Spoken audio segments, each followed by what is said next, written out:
เป็นไทบ้านอยู่ง่ายกินง่ายบ่เดือดร้อนไผแบบนี้ล่ะ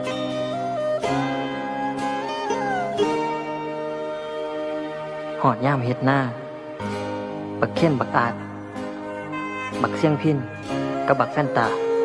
มันก็ซอยกันลงไห้ลงหน้าเฮ็ดหน้าซอยกันก็เพราะมีกันอยู่ซ้ำนี่ผู้บ่าวไทยบ้านอีหลีแต่ละคน